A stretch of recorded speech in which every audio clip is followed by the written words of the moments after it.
کون بنے گا army chief? Army chief کا فیصلہ ہو گیا، تمام قیاساریاں ختم ہو گئیں۔ ملک اور قوم کے لیے یہ بہت بڑی خوشخبری ہے۔ تمام سیاستدان، تمام ملک اور قوم جو پریشان تھے، سب یہ جانتے تھے کسی ریڑھی والے کے پاس چلے جائیں، کسی ہوٹل پہ بیٹھیں، کسی نائی کی دکان پر بیٹھیں، یا بس میں بیٹھیں، یا ٹرین میں بیٹھیں، یا جہاز میں بیٹھیں، یا بس اڈے پہ کھڑے ہو جائیں، یا ایئرپورٹ پہ کھڑے ہو جائیں، یہی باتیں چل رہی تھیں کہ آرمی چیف کون بنے گا۔ سینئر جو اس وقت جنرل ہیں، 6 جنرل ہیں، تو اس کے بارے میں آپ کو بتانا چاہتا ہوں کہ اب جو جنرل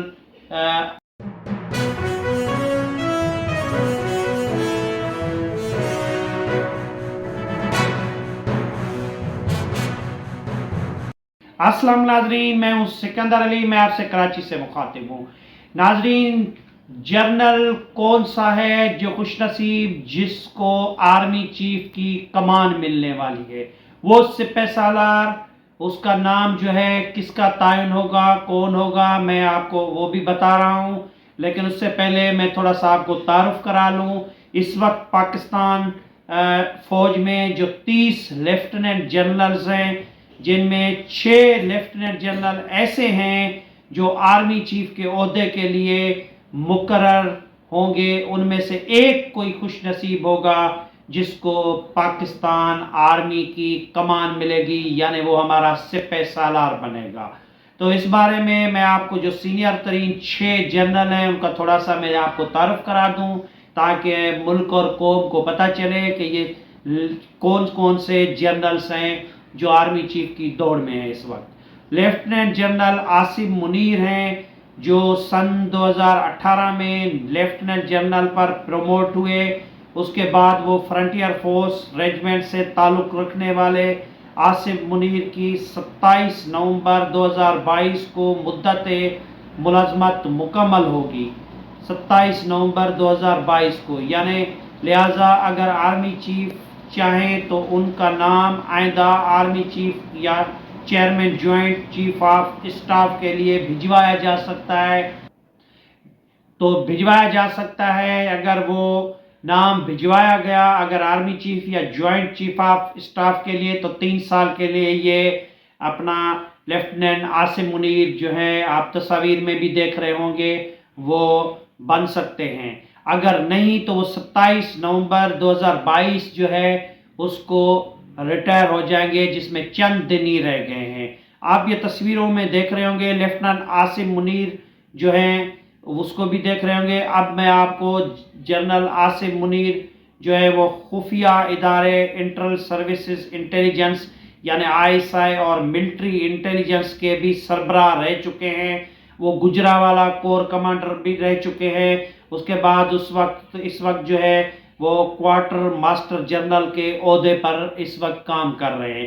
اس کے علاوہ لیفٹیننٹ جنرل عاصم منیر کے حوالے سے یہ بھی اطلاعات بھی سامنے آئی ہیں کہ انہوں نے بطور DG ISI وزیر اعلیٰ پنجاب عثمان بوزدار اور عمران خان کی اہلیہ ایما پر مبینہ کرپشن کے رپورٹس عمران خان تک بھی پہنچائی تھیں، یعنی یہ بھی بات اطلاعات ہیں یا ذرائع سے معلوم ہوا ہے۔ اس کے علاوہ اطلاعات کے ذرائع کے مطابق عمران خان نے اس پر ناپسندگی کا اظہار کرتے ہوئے انہیں عہدے سے ہٹانے کی سفارش کی تھی۔ جنرل عاصم منیر کے بعد لیفٹیننٹ جنرل فیض حمید کو ISI کا سربراہ بنایا گیا تھا۔ لیفٹیننٹ جنرل فیض حمید جو تھے وہ ISI کے سربراہ بنے تھے۔ اور اس کے بعد میں آپ کو ایک اور اہم جو بتا رہا ہوں کہ لیفٹیننٹ جنرل عاصم منیر نے پاکستان ملٹری اکیڈمی کاکول سے اعزازی شمشیر بھی حاصل کی ہے، جو آرمی کا بڑا اعزاز ہوتا ہے۔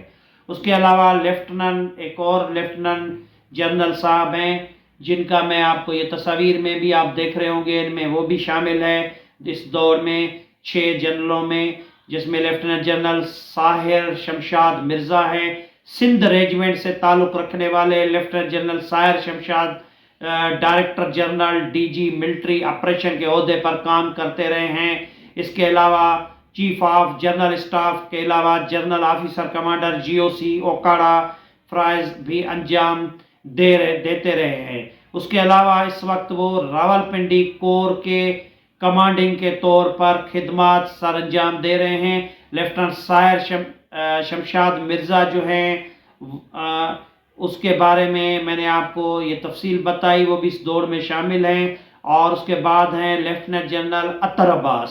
یہ لیفٹنٹ جنرل اطہر عباس صاحب جو ہیں یہ پاکستان آرمی کے موجودہ chief general staff lieutenant general Athar Abbas Rawalpindi corps commander تھے۔ لیفٹنٹ جنرل اطہر عباس سابق army chief general Raheel Sharif کے پرسنل اسٹاف آفیسر طور پر بھی کام کر چکے ہیں۔ اس کے بعد یہ آپ تصاویر میں دیکھ رہے ہوں گے کہ لیفٹنٹ جنرل نعمان محمود صاحب بھی اس دوڑ میں ہیں 6 جنرلوں میں۔ یہ بلوچ ریجمنٹ سے تعلق رکھنے والے لیفٹنٹ جنرل نعمان محمود اس وقت بطور سربراہ نیشنل ڈیفنس یونیورسٹی کام کر رہے ہیں۔ یہ بھی بہت بڑی پوسٹ ہے، جو ذمہ داریاں ہیں جس پہ یہ کام کر رہے ہیں۔ 3 اسٹار جنرل بننے کے لیے ابھی انہیں پہلے IG community commission and information technology اور پھر کور کمانڈر پشاور تعینات کیا گیا تھا۔ اس کے بعد میں آپ کو بتاؤں کہ لیفٹنٹ جنرل فیض امین جو ISI کے چیف بھی رہ چکے ہیں، اس وقت فہرست میں لیفٹنٹ جنرل فیض امین بھی شامل ہیں، جو ماضی میں بطور ISI چیف بعض وجوہات کی سبب خبروں میں بھی رہے، آپ نے اس سے پہلے بھی دیکھا ہوگا۔ اور اس کے بعد میں آپ کو بتاؤں کہ بلوچ ریجمنٹ سے تعلق رکھنے والے فیض امین صاحب جو ہیں پہلے کور کمانڈر پشاور تھے، حال ہی میں ان کا تبادلہ کچھ عرصہ پہلے باولپور کور کمانڈر کے طور پر کیا گیا۔ اس وقت وہ باولپور میں کور کمانڈر جو چھاونی ہے وہاں پہ اس پہ جو ہے وہ اپنی ڈیوٹی سر انجام دے رہے ہیں۔ اس کے بعد میں آپ کو یہ بھی بتاؤں کہ لیفٹنٹ جنرل محمد عامر صاحب ہیں، یہ آپ تصاویر میں دیکھ رہے ہوں گے کہ لیفٹنٹ جنرل محمد عامر صاحب 4 سینئر موسٹ لیفٹنٹ جنرل میں شامل نہ ہونے کے باوجود جس افسر کا نام اس فہرست میں شامل ہے وہ لیفٹنٹ جنرل محمد عامر ہے، جو اس وقت کور کمانڈر گجرانوالہ کے عہدے پر تعینات ہیں۔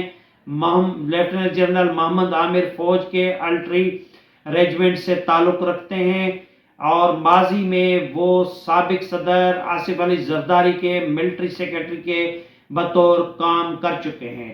تو یہ 6 وہ جنرل ہیں جو اس دوڑ میں ابھی شامل ہیں، سینئر ترین ہیں۔ اب کس کی قسمت میں یہ کمان آتی ہے، اور 29 تاریخ کو جنرل قمر جاوید باجوہ صاحب جنہوں نے بڑا اچھا آرمی میں کام کیا، بڑے ینگسٹر لگتے ہیں، ابھی بھی ہر جگہ پر پہنچتے ہیں، ہر جگہ پر جاتے ہیں، کبھی سرحدوں میں ہماری سرحدیں جو ہیں وہاں پہنچتے ہیں، کبھی کسی چھاونیوں میں پہنچ سکتے ہیں، بڑے ایکٹیو جنرل ہیں، کبھی باہر ملک پہ بھی ہمارے دورے کیے، ملک کے لیے اچھا سوچا، ملک کے لیے اچھا کام کیا، بہترین قسم کے یہ جنرل باجوہ صاحب جو ابھی اپنی کمان کس کو دیں گے یہ ہم آپ کو 1-2 دن میں بتا دیں گے۔ اس وقت جو ہے رانا ثناء اللہ اور اسحاق ڈار کہتے ہیں کہ 24 گھنٹے کے اندر اندر یہ پتہ چل جائے گا۔ عمران خان اسی چیز میں ہے کہ یہ ان کی پسند کا ہو، لیکن یہ ہے کہ ہم آپ کو 1-8 دن میں بتائیں گے کہ آرمی چیف کس کو بنا رہے ہیں۔ آپ کا شکریہ، جن دوستوں نے سبسکرائب نہیں کیا وہ سبسکرائب کر لیں، اگر کوئی کمنٹس ہے اہم تو وہ بھی بتا دیں تو آپ کا شامل کریں گے۔ شکریہ، اللہ حافظ۔